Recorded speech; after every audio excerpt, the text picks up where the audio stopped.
start over here on this side. Um, I got here earlier, as you saw, did the inspection part, walked around, inspected the exterior, got on the roof, inspected the roofs, then got into the attic spaces, looked in there, looked at that room that's outside that was detached, separated, and then finished up inside. And now we'll do a recap, and I'll take you around of all the items that were found. And everything that I go over now is going to be on the report, so don't worry about remembering everything or taking notes, but you can if you want to. And I'll have pictures in the report, and then so that'll probably come within 24 hours. So by tomorrow sometime you'll get the report through the email. There's also an invoice on the report where you can click to pay online. Okay.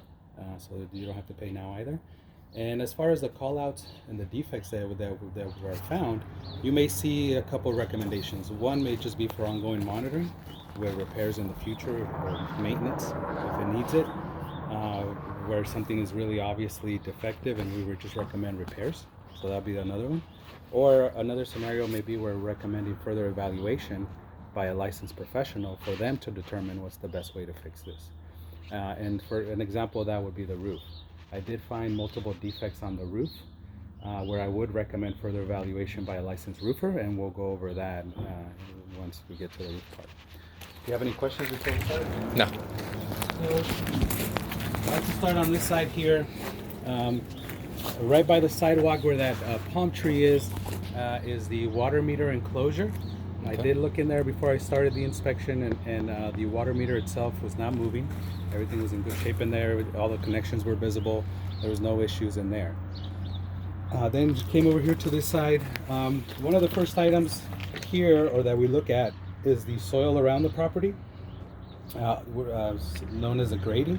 So it's always recommended to have the soil sloped away from the house, sloped away from the foundation for drainage purposes, so that any water that falls off the roofs and off the sky doesn't go back towards the house, but goes away from the house. So here what we have is just what appears to be high soil. I'm unable to see the foundation stem wall, which is the part of the foundation that's exposed, and is usually recommended to have 4 to 6 inches of the foundation stem wall exposed. But here it looks like we either ran the stucco down past to the stem wall, or the soil is too high. But it looks like we may have a combination of both. It looks like the stucco ran past the exterior walls down to the stem wall and covering it, and also we have high soil / gravel here that just limits the visibility of the foundation stem wall in this corner area here. So usually the recommendations for there are just corrections to properly slope the soil and to be able to see the stem wall, which is usually done through a shovel and a rake. So that's what I'll recommend kind of here in this area. We're ongoing monitoring to ensure that there's no concerns that arise over time. So other than that, above that we have the exterior walls, which I mentioned is a stucco system. Didn't really find any defects with the stucco itself. It appears to be in good shape. It's got some minor chips and holes in a few areas and common cracks. So those are things that we just recommend sealing and covering up and patching and painting. But on this side, we don't have any of that. Everything looks in good shape here. So aside from those items, we do have the main electric service here. We have an underground service coming in through this lateral conduit, goes in here, goes to the meter, and then comes off to the main breaker. So the first item here is that this door, as you can see, is not working properly because it should be able to just lift up here and stay open, but the hinges are either damaged or loose, and they are not it's not staying on the panel box. So it just looks like the door hinges may be damaged or loose, and I'm just going to recommend professional repairs to properly cover this up and seal. We can still put the cover back on when we're done, but it just doesn't stay open, so they just have the chance for it to be left off. Behind the cover here, we have another cover with the panel labels known as the dead front cover. So on here, we are just missing a few labels. So So you got these 3 breakers over here not labeled. So we always recommend labeling them for easy circuit identification. So that's what I'll recommend here. Other than that, the other labels look in good shape, although some of them have been relabeled over time, so they may be a little confusing. So as far as this cover goes, we just have those missing labels there. Behind the cover, I'll just take it off real quick and we can look behind there, since this is a very easy cover to remove. So we did find a few things going on behind here.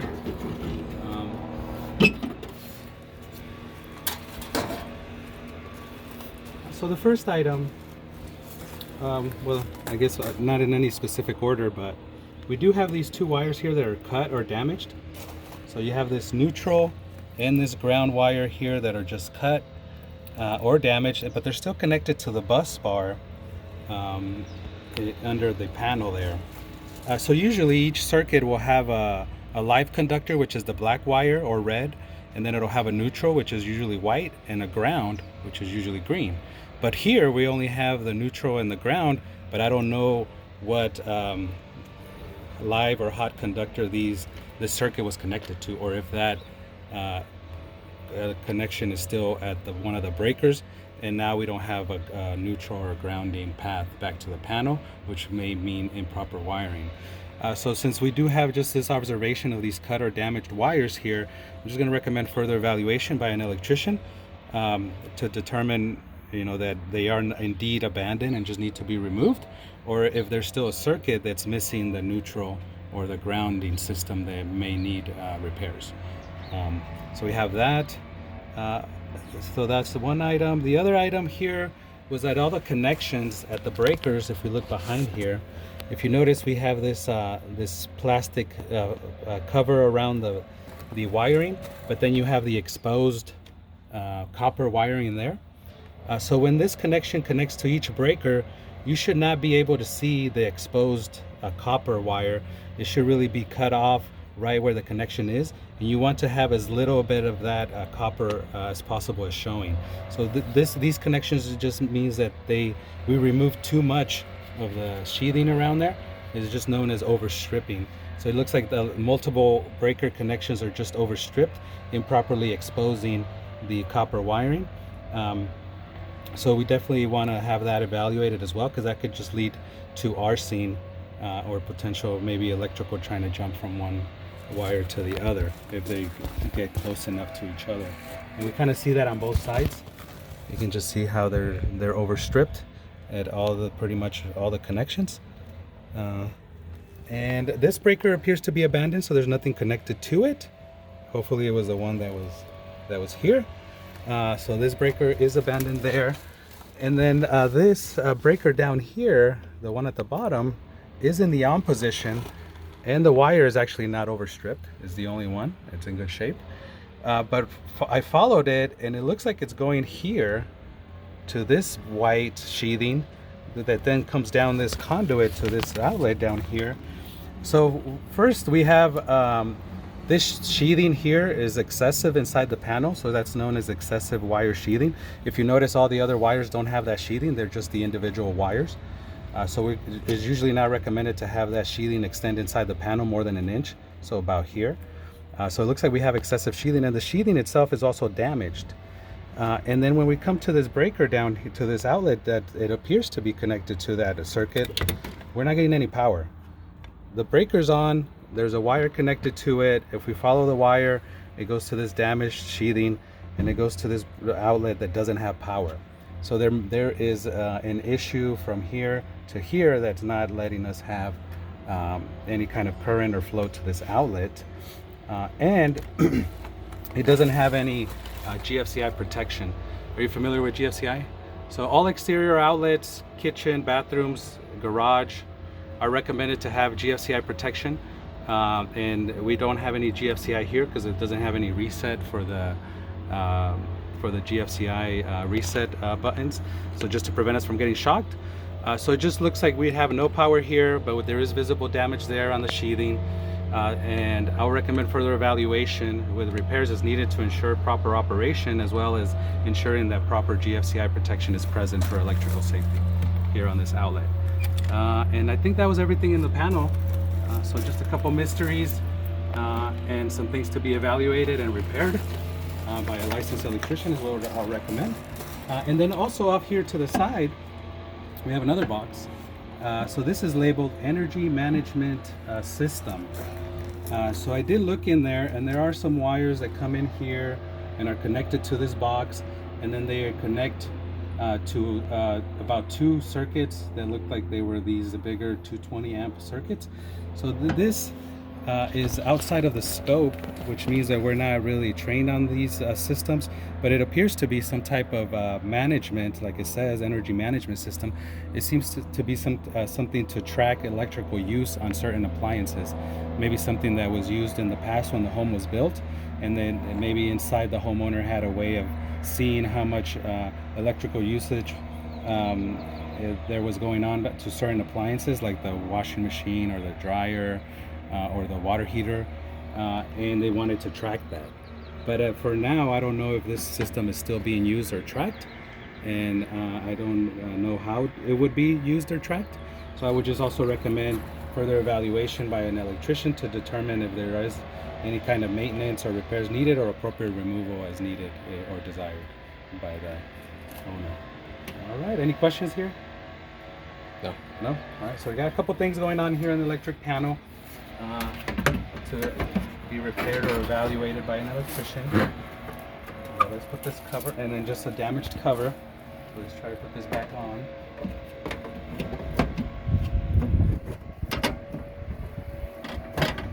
Okay.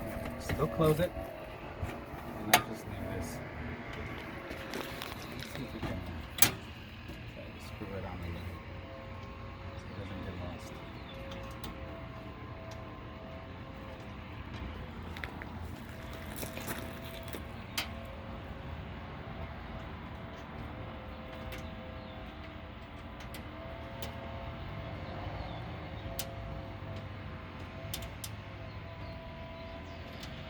Come back to it. So other than that, here we also looks like we have some high soil. Can't see all the stem wall down there. Down here, behind this area. Exterior walls here look in good shape. The eaves, the part of the roof that extends past the wall, looks in good shape. Front here also looks in good shape. This area here looks in good shape. And then we come up to this line, water supply line coming out of the ground. So from what I saw, it looks like this line is coming from the water meter, and then this is where it comes out of the ground. And then if we follow it, it goes into the house above at the eaves. I didn't find any other line that appeared to be the main line coming into the house other than this one, but we don't have a main shutoff valve. So there's no valve here that you would use to turn off the water to the entire house. So we always recommend, or at least I didn't find it. So we would always recommend installing a main shutoff in the event of an emergency that you need to turn off the water to the entire house. You could just come to this location or wherever it would be and turn off the water. The only shutoff is at the meter, but for that, that's usually the city who operates that shutoff, and you would need a special wrench. But the homeowner would usually have a shutoff valve at this area here before the water goes into the house, and I don't see one. So I would recommend further investigation or evaluation. I didn't find it anywhere else, but it's possible that it may be somewhere else, but it's more likely that we don't have a main shutoff, and if we don't have one, then we definitely want to install one. So this is something that I would recommend evaluation by a plumber with repairs or installs as needed, so that we're able to shut off the water in the event of an emergency. Gotcha. Okay, and then we do have this hose faucet out here. It's just missing a little adapter that screws on here, known as a backflow preventer anti-siphon device. So we recommend those at all exterior hose faucets. I didn't see it at any of them. And then we got this little stub here that looks like it may have gone to an irrigation system at one point, but now I didn't find an irrigation timer anywhere or any kind of irrigation system. but there is drip lines that are coming out of the ground in different areas. That means that there may have been an irrigation system at one point, and it just doesn't have water supply to it. So up here, everything looks in good shape. This column looks in good shape. Beam, entry area here looks in good shape. The doorbell didn't work, and it's also the button's also loose. So we'll recommend repairs. Here we can see the stem wall, and it looks in good shape. I don't see any cracking, deterioration, or damage. Exterior walls are above it, look in good shape also. Everything looks in good shape up here on the eaves. Sidewalk was in good shape, driveway is in good shape. The vehicle doors are also in good shape. I don't see any issues or damages with them or dents. The weather stripping around the door and at the bottom of the door are all installed, and they look like they're in good shape. The front here looks also in good shape with the exterior walls.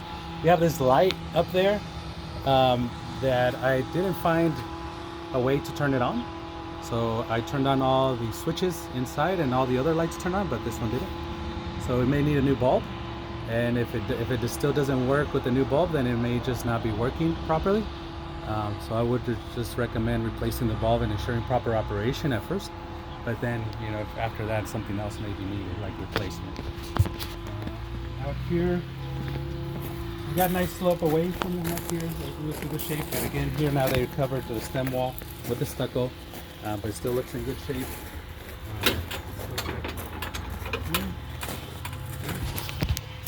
So this gate was operational, but the wood panels on there are just, heavily worn, weathered. Very common for this type of gate to have this defect. But I would just recommend repairs, professional repairs as needed. And then in this area, it does look like we have evidence of water pooling towards the house. Kind of there. It looks like maybe we have the staining. Maybe means some water has been pooling around that area. And over here, kind of going towards the garage stem wall there. So it just may be a vulnerable area where when it does rain, water collects around there. And what we want to do is direct the water away from the house. It may be very difficult to repair this since it's concrete. So it might just mean ongoing maintenance or cleaning if we need to. But I'll still notate it on there. And this light also, I couldn't get this light to turn on, but it does have some type of maybe some done to DOS feature where a photo or sensor on there for the light. And I tried to cover it, but it still didn't turn on. Over here, we have the dryer lint vent termination. So whenever there is a dryer installed, and this is where the lint would come out. Water heater TPR drain line. And then over here we have the gas line going into the house. The shutoff here for the gas line is just embedded in the soil. So that may limit proper operation. So in the event that someone wants to come and turn off the gas to the entire house, they may have a difficult time having to unbury the shutoff valve before they can operate it. So we may just need to remove some of that soil. The gas meter was in the alley. So it's outside in the alley. Okay. And then the line runs through here. So also here, it does look like this sidewalk surface is also sloped towards the house. So we may have a potential for water pooling along this west side of the rear exterior walls. And you can see some evidence of previous repairs or patching down at the lower sections over here. It may be related to that, or maybe just related to another issue.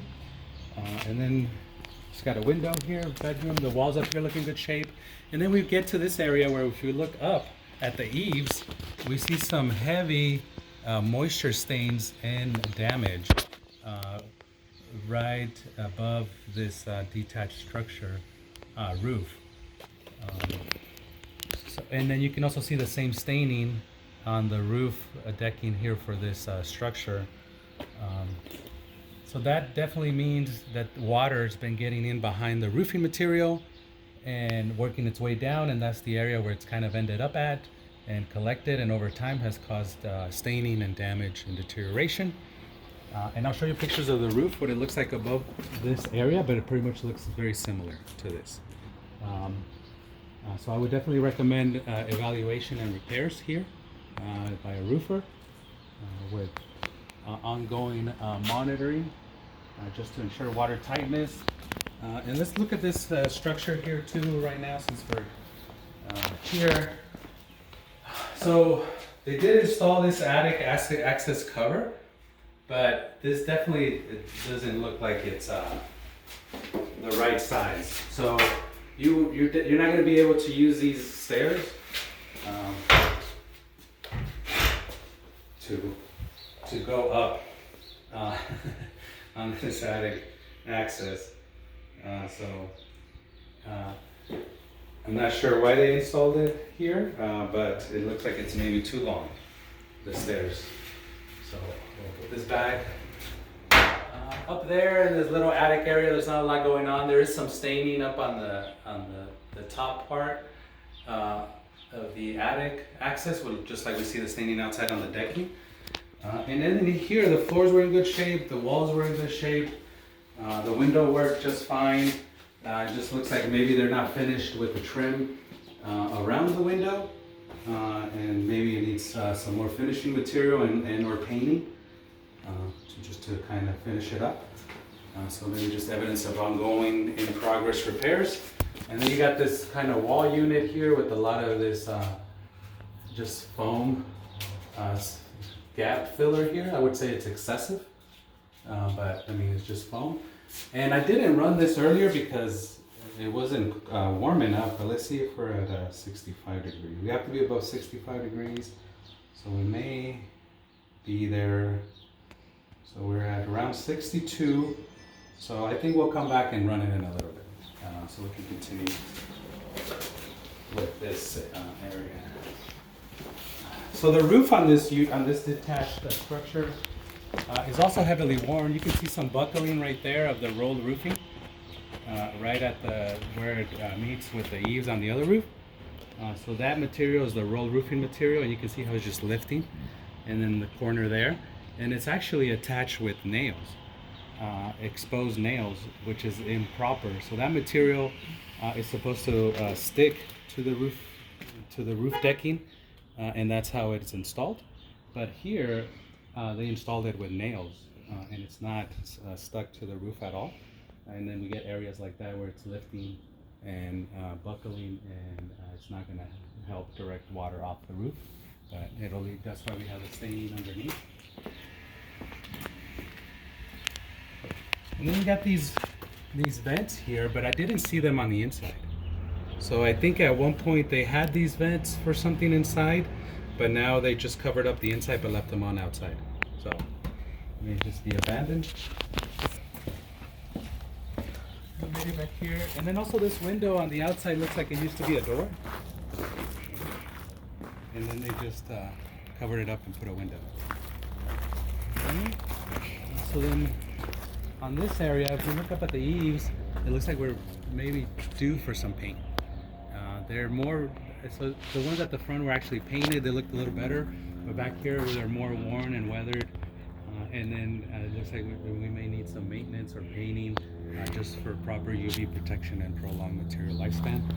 Up there, and then here we got a little sloping towards the foundation, so it does look like this kind of split floor plan area inside where it's not really a basement, but we kind of have the bottom floor in the ground a few feet.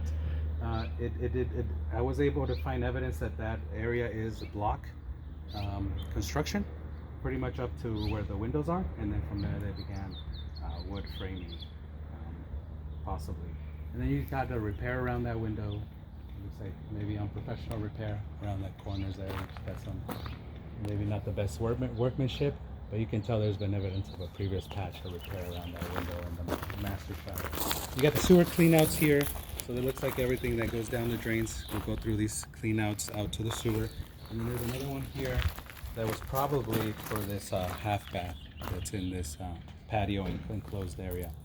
And then so we kind of make it to this area. Got a few things going on here.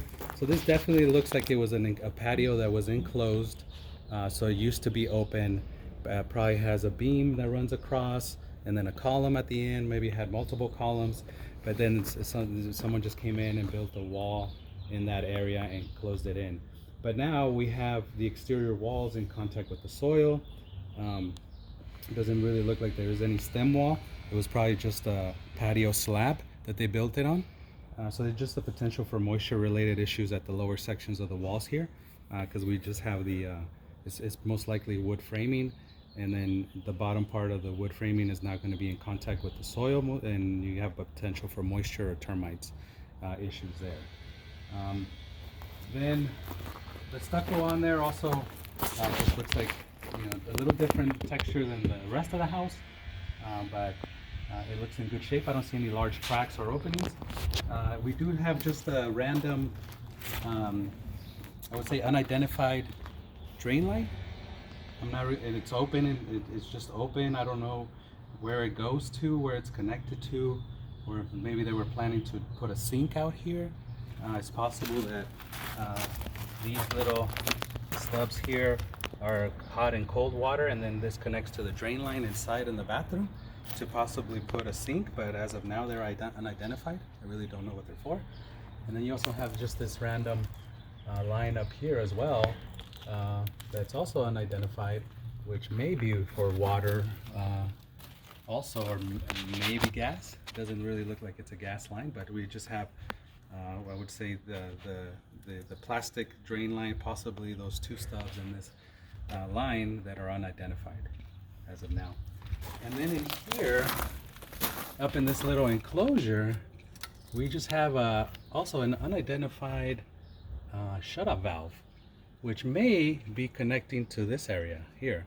So it's possible it's closed. So it's possible that if you open this line, it may just provide water to this area here.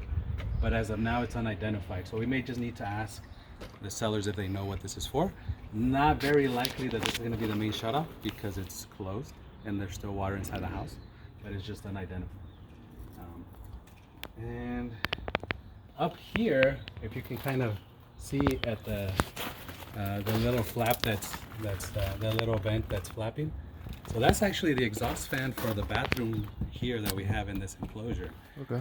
I would say it's improperly installed because so far we leave a big gap on the side where pests can get in and just live in that little area, that cavity in the ceiling. And also, so that bathroom doesn't have a shower, so maybe not a potential to be removing a lot of moisture, but we still have a sink. You may still get some moisture going through the exhaust fan, and now you're just blowing it into the eaves and contributing to the weathering and damage that we see already existing here in this area. So maybe not the best location to terminate the exhaust fan. They're really not recommended to terminate under eaves, and that's what we have here. But as far as where it should terminate, I would just recommend also evaluation and repairs for proper air removal. And then the eaves itself here on this enclosure are heavily worn, damaged. I would say here underneath the fascia, underneath peeling paint, stains, moisture damage here, moisture damage in this corner with unprofessional repairs. So pretty much this whole cover here looks like it's had a lot of weathering. And if you look at the roofing material above there, it's also the rolled roofing that we saw in that detached structure. And you can see the edges, how it's lifting. And there's different areas where it's lifting up, and then in this corner. So when I went up there, there was a lot of swollen lifted material. And there was also parts where it overlapped that you could just lift it up and it wasn't stuck to the roofing material. So it definitely looks like this roof may need some repairs or replacement, and the wood at the fascia here and at the eaves may need some repairs. So I'll recommend evaluation and repairs there. And then you can see this beam sticking out right here out of the stucco. So this is another sign that this was a patio, and it was just enclosed. I'm gonna come along here, and this is where they kind of joined it to the house. You see that nice smooth transition, or not. And then we kind of made it around to the other side. This is going to be the kitchen vent. So the kitchen vent's outside here. We got another gas stub. Looks like that one does look like it's gas. So for a grill, you can run gas back here or somewhere, a fire pit, or some kind of gas appliance in the backyard. And then we made it all the way around. Do you have any questions? No? All right, let's go inside and look at the pictures of the roof and the attic.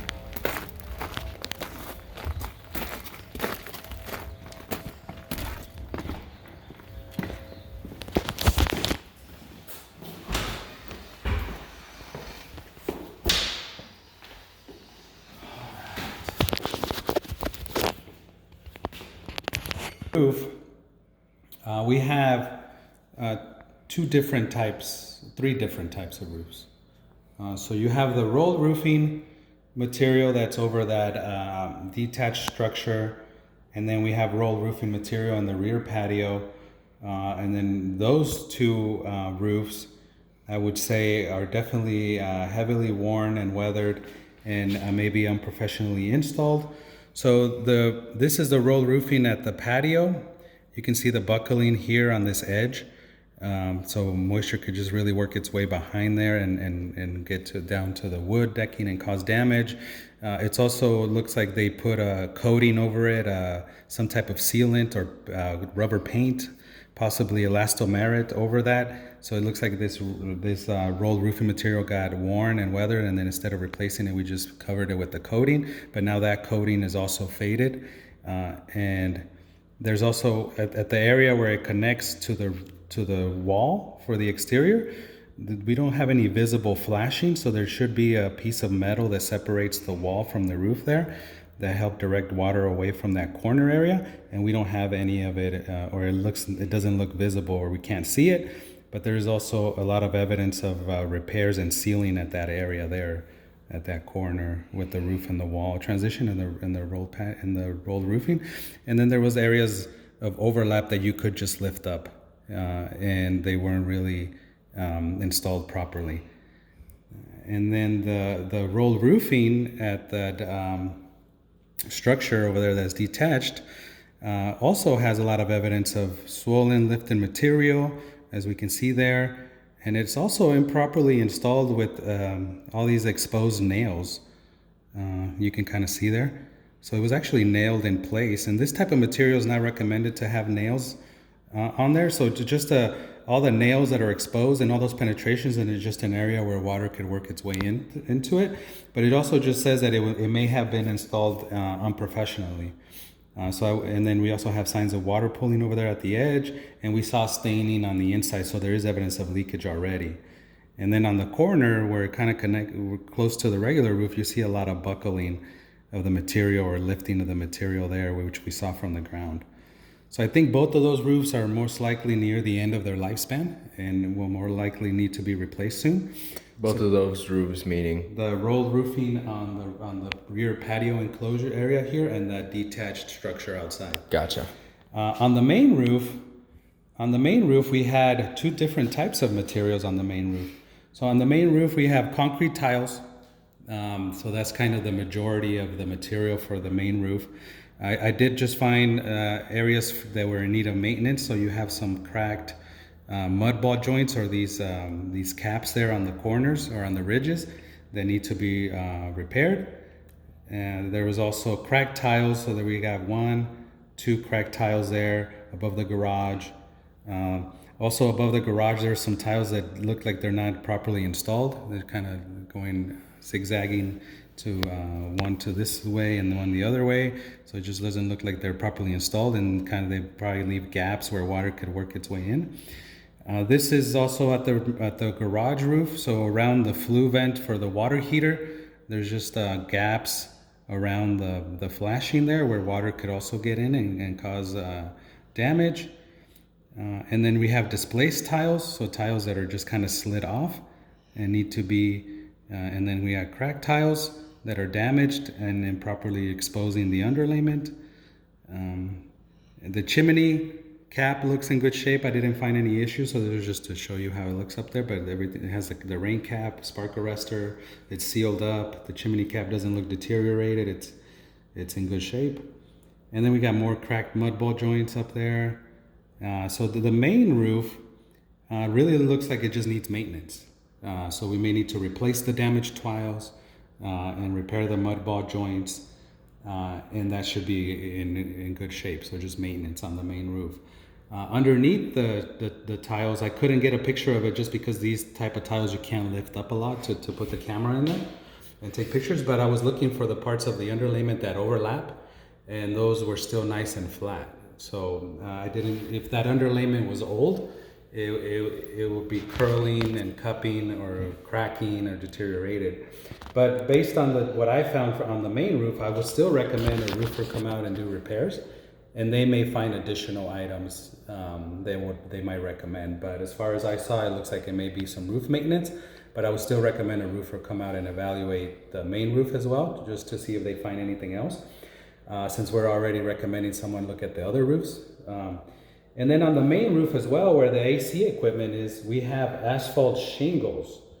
And that asphalt shingle roof was definitely heavily worn and weathered and stained and damaged. So you can see there's damaged shingles, heavy staining, heavy weathering. And then if you look down at the bottom, there's missing shingles. And this is the area where we saw all the staining at the eaves outside. So it looks like we had evaporative cooler installed here. And I think just by the nature of evaporative coolers, how they work, this is the kind of weathering that they cause. So it looks like the evaporative cooler was removed, but the damage that it left behind is still there. Gotcha. So that asphalt shingle section roof on the main roof also looks like it's near the end of its lifespan. And it has multiple defects, and that roof will most likely need to be replaced. So we would recommend evaluation by a roofer on all those items, and there may be some roof parts that may need to be replaced, but maybe not the entire roof. Especially where the concrete tiles are at, they may just need to do repairs, but all the other materials look like they're near the end of their lifespan. So this is just another picture of that same asphalt shingle area, and you can just see the weathering and the damage and the evidence of leakage that we saw underneath. And then up there we also have the AC equipment. So we do have a carrier up there, and it is a heat pump. So I got the HP here. So I ran the cooling. So I'll actually decipher the serial number. But as of right now, just with what it starts with the serial number 08 and 18, it's either going to be 2008 or 2018. It didn't look that old, but I'll verify the age. But we do have the new refrigerant R410A. And I ran the heating part, and we're going to run the cooling part right now when we walk around the inside. But the heater worked well. I think when you came in, it was kind of warm. Pretty warm, yeah. I had to turn it off. And then around the AC up there, we have just a roof penetration where the flashing was damaged, again where the asphalt shingles are. And then behind the AC equipment, there was just also a lot of heavy sealant used, and looks like they had a lot of layers of sealant around the AC equipment that had over time cracked and separated, and more sealant was used.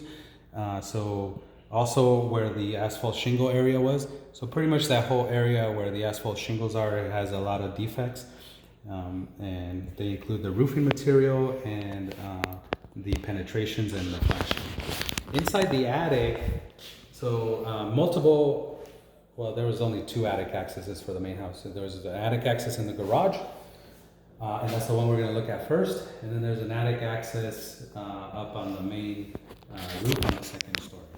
So in the garage, just found an exposed electrical junction. So just where they tied in some electrical wires to another electrical wire, they're exposed. So every junction like this should just be inside a box, and that's what I'll recommend there. And then also on the water heater flue, so it is a gas water heater, that's why it needs a flue to vent the combustion air out, or to vent the burnt air out or the gases. And it does that through this flue vent that runs through the attic and then goes up to the roof. But when it goes through the attic, it was just in contact with combustible material. So it's in contact with the piece of wood here, where it penetrates the ceiling, and it's in contact with one of the trusses that make up the ceiling, the roof structure up there. So it was touching 2 pieces of combustible material or wood, And that flue vent is recommended to have fire separation from any type of combustible material of at least an inch. So what I'm going to notate is just that it had improper clearance, and recommend further evaluation and repairs or corrections for fire safety. So we may need to just make some adjustments on that flue vent so that it's not touching any combustible material in the attic. So just that. The rest of the attic and the garage looked in good shape. There were just some belongings that were probably abandoned up there. So there's a Christmas tree and there was some other stuff. And I always just recommend appropriate removal as needed or desired. But there's some stuff stored up there that was probably left behind, and the house is vacant, so they might not come back for it. And then in the garage, whenever we have an attached garage, also the garage itself should have a fire separation from the living area. So that means that the walls, the common walls to the living area, the ceiling to the attic area that's connected to the home, and the door to the home should all be fire rated, and the door should be self-closing, self-latching, which it is. But in the garage ceiling, the attic access cover is made out of wood, which is not a fire-resistant material, and it also doesn't close properly, so it has a big gap at the ceiling. So if there was ever a fire in the garage, it would just go through that opening and work its way to the interior a lot faster than if we had the appropriate fire separation material and no openings there. So I'll recommend repairs or upgrades. Usually you may just need to put a piece of drywall over that cover and make sure that it closes properly. But I would recommend evaluation and repairs. And then inside the garage attic, there was a fan that was abandoned up there. It wasn't connected to anything. So it's just an attic fan that helps vent the hot air from inside the attic outside in the garage attic, but it looked like it was abandoned and not connected to anything. So you may just want to either connect it to electrical to see if it works, to ensure proper operation, or remove it. So I'll just notate it appeared to be abandoned up there. And then inside the attic, so we saw that heavy weathering and staining outside on the eaves and on the roof, but inside the main attic, I didn't really see the same issue. So it looks like the water has not gotten inside the main attic yet, at least not a lot, but we do have some minor staining. So this is actually around the abandoned swamp cooler or evaporative cooler area where we saw that heavy weathering, and we just see some minor staining. So it looks like the inside is still held up, but if we don't repair that, it may not look like this for longer. Gotcha. So, but other than that, it still looks in pretty good shape inside the attic. And I didn't see any stains inside and at the ceiling anywhere. And that's everything outside, the roofs and the attic. Do you have any questions or? No. No? So yeah, a few items outside. I think there's some old roofs, roof maintenance. But inside, we had a few items inside too, but not a lot. So we kind of mentioned the doorbell not working, and it's loose to the wall, so maybe it's the button. Front door closes and latches fine. No issues there. So let's go downstairs first. But first off, what I'm going to notate about the stairs is that there is no graspable handrails. So it is recommended that we have at least a handrail to grab onto. And the one up here, this area here is not necessarily graspable. So it's usually just a round handrail that everyone is able to grab onto when they're going up and down the stairs. So we always recommend adding that here. I'm going to recommend it on both. But then when we go down here, we just have a little, this kind of threshold trim piece here is just a little crooked, not installed properly, but it still looks pretty secure. But if we ever get any damage on there, it could just turn into a trip hazard. And then we're just going to have to hold on to the walls. As we come down. Down here in this corner, the carpet just lifts up. So it doesn't look like it's installed properly. So it just could lead to more damage or loosening here and lifting, which may turn into a trip hazard as well. So I just recommend professional repairs. And then the ceiling down here in this hallway just looks like it's had a lot of heavy patching. I don't know from if there was any kind of repairs, remodels, or what happened down here. but it does look like there's evidence of heavy patching or unidentified patching at the ceiling down here in the hallway.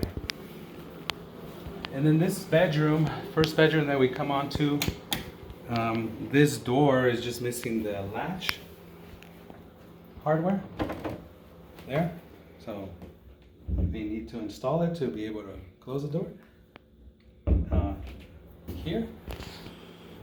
And then the floor is in good shape.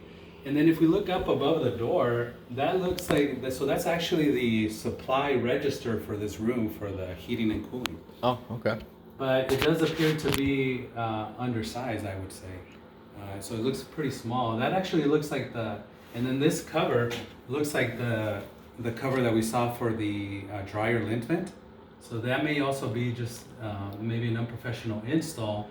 And then the size of the vent coming here may just not be enough to properly circulate air in this room. Also, it's installed right by the door, so the return is just gonna pull the air from there and pull it back out.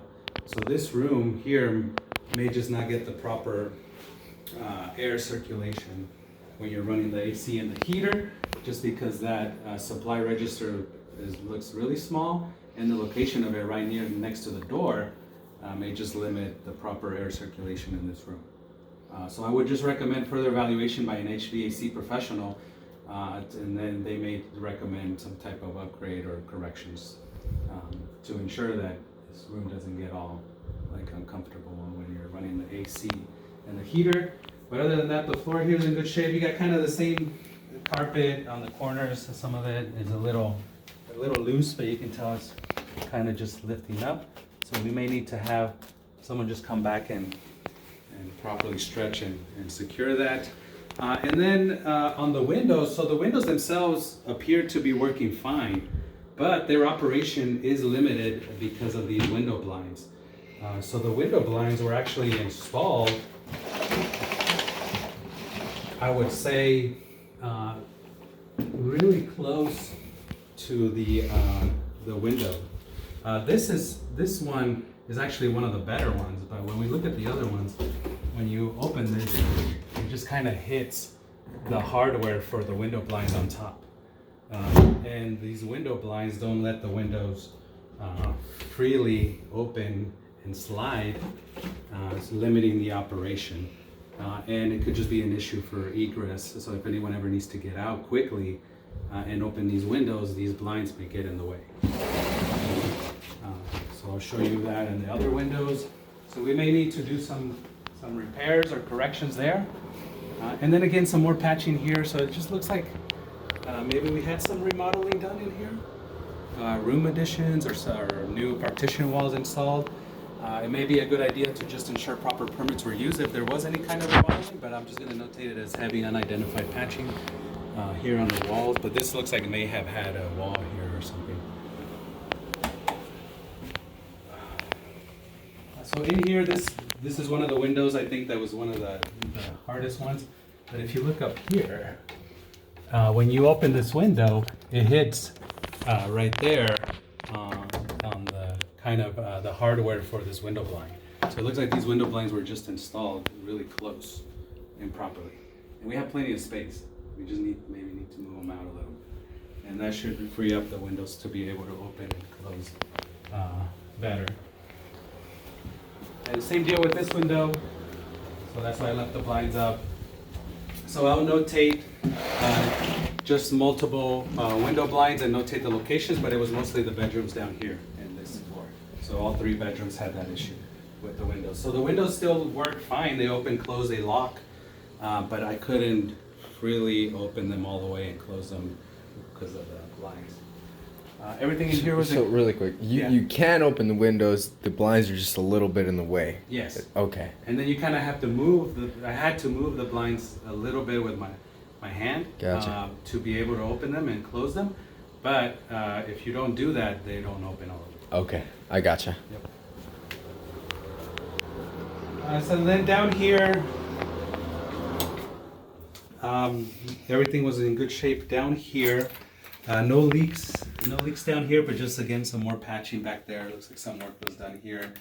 But this toilet was nice and secure. I did run this tub for, I would say, 10 minutes or so. I didn't see any backing up. Everything was in good shape here. So we have, I didn't mention it earlier outside, but the water pressure was at 80 psi. Normal recommended water pressure is between 40 and 80. So we're within the normal range. Okay. Right at the upper part. No issues were found in this bathroom. Cool. Everything was in good shape here. And then in here, this closet, you just have a gap back there in the wall that you can kind of see in the wall cavity behind the bathroom, and you can see kind of the piping and everything. So I would just recommend closing that up. And you can also see the block walls here that make up the structure for this floor. I have to go upstairs.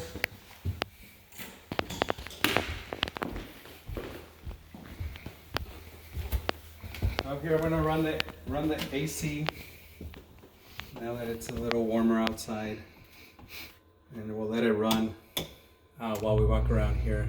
So we do. This looks like it's the doorbell chime, but we saw that it doesn't respond to the doorbell button. So we'll let the AC run while we walk around. And then this room up here was in good shape. This window was a little better, probably because it has this older pull string. And you see, it's just open it, close it. So maybe not the same installer of the blinds. And those blinds down there were also the newer ones without this pull string. So maybe those were installed more recently. And then in here we just got some hardware. And the rods up here are not installed, so there's just evidence of maybe in progress repairs or installs. And I would just recommend ensuring that all the repairs or installs are completed before final walkthrough. But it looks like we just need to install all those rods for the clothes hangers. So there's some closet space. Master bedroom. Again, in here, no rods, but it looks like we're working on it.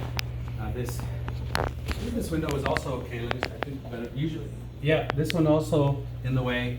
Both of these, you can see the newer blinds. So it was the downstairs bedroom windows, all three bedrooms, and then the master bedroom. So it looks like just that hallway bedroom on the second floor is the one that is okay. In the master bathroom, so in the shower, we do have some gaps, cracks, damage on the tile. So around the windowsill there's some cracks.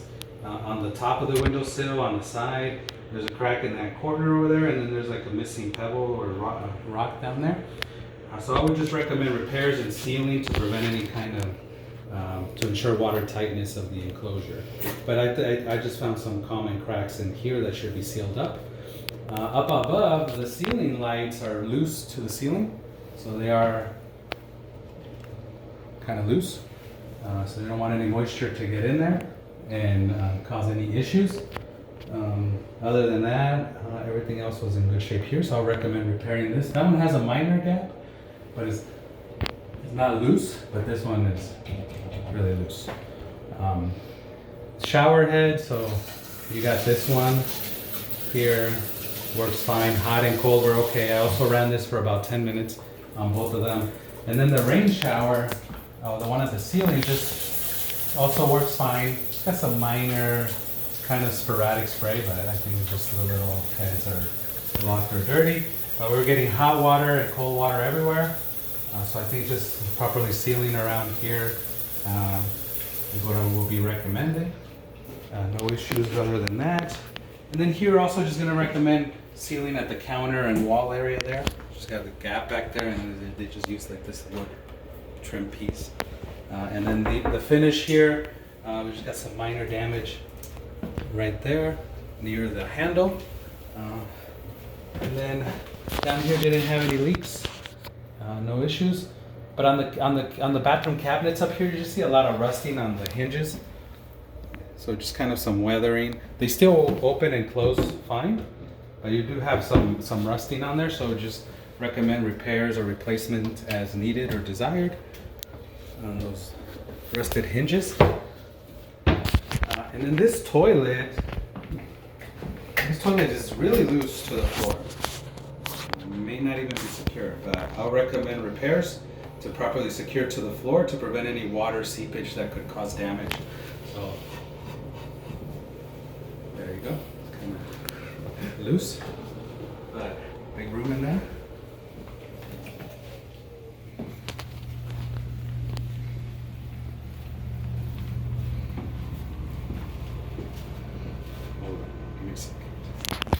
Bathroom. This toilet was also a little loose. So both of these toilets, no issues in here.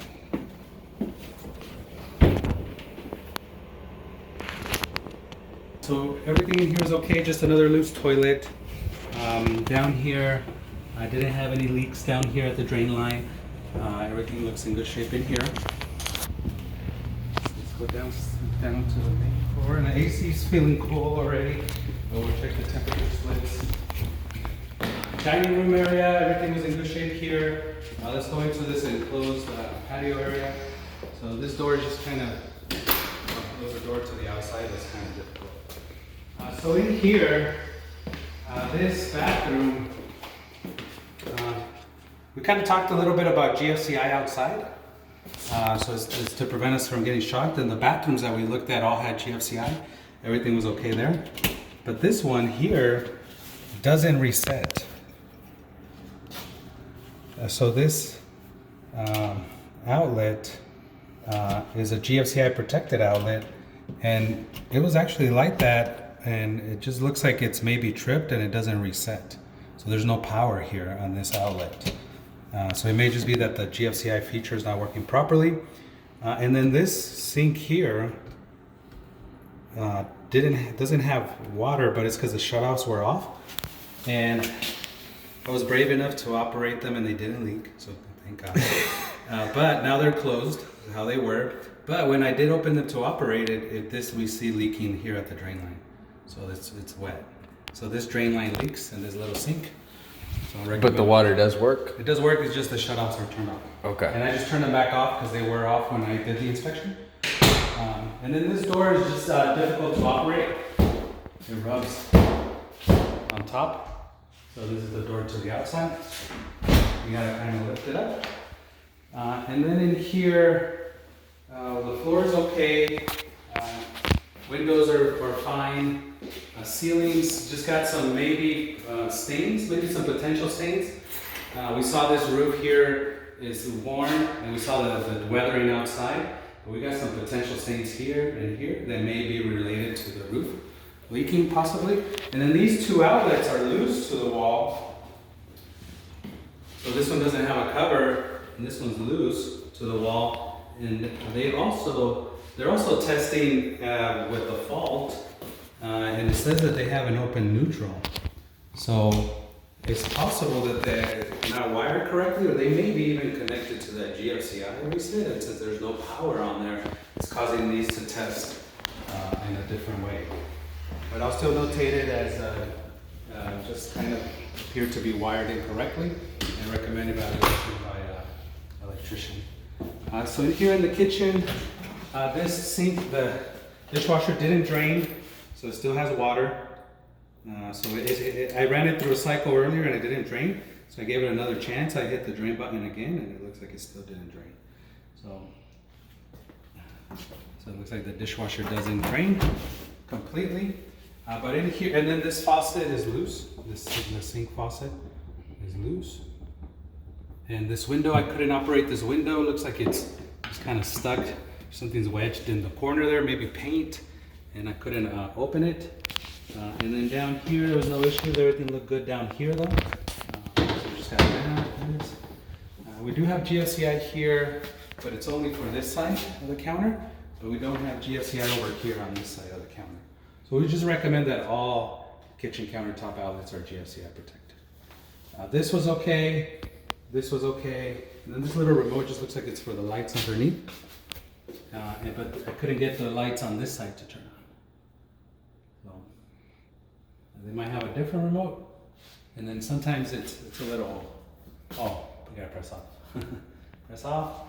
And then when you press on over here, these don't turn on. But these turn Counter lights over here on this side don't work. No fridge, pantry, no issues. In here, and then you have the living room area. Also, everything was in good shape here. This window, if you notice, is still kind of I would say fogged up, and it's got some moisture.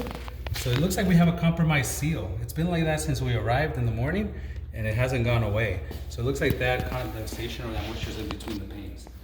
So we may have a compromised seal. And then down here, it just looks like there's some storage space. It looks really clean down there, no issues. Everything looks okay here. And then the fireplace, wood burning, doesn't look like it has a gas connected to it. At least I can't see any gas. The damper worked fine, and everything was in good shape. And then this glass door is slightly difficult to operate. I wouldn't say too much, it probably just doesn't get used a lot. But it's also recommended that this glass here at the door be safety tempered glass, or tempered glass for safety.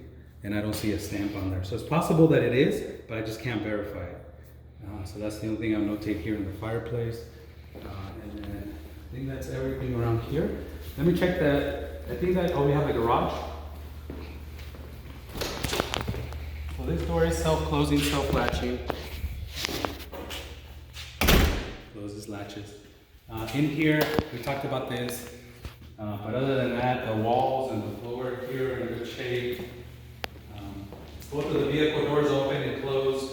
I didn't have any issues. We'll just close this up yet. This looks like it's a water softener loop. So this is where the line came in, connected to the water softener, and went back. But now it's just abandoned maybe, or it's left here in case someone wants to install a water softener, but it's just loose and not secured. So it should be braced to the wall to prevent any kind of accidental damage. So this looks like we have maybe an area to plumb a sink, dryer there, washing machine, gas line, water heater. So missing the water heater catch pan, so we always recommend a catch pan down there. And this gas line is also recommended to have a little drip leg here, sediment trap, to catch any debris in the gas line before it goes in the appliance.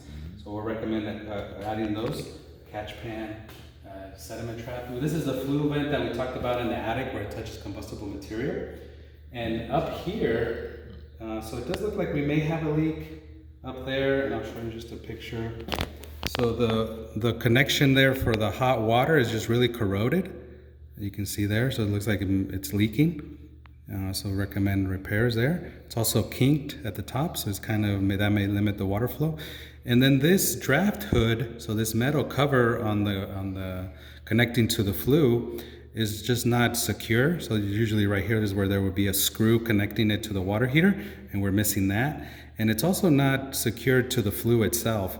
So we may have some movement on this draft hood that may move it, and then you would be just venting into the garage if it does get damaged. So I'll recommend repairs or securing that, and the possible leak there, also to repair that.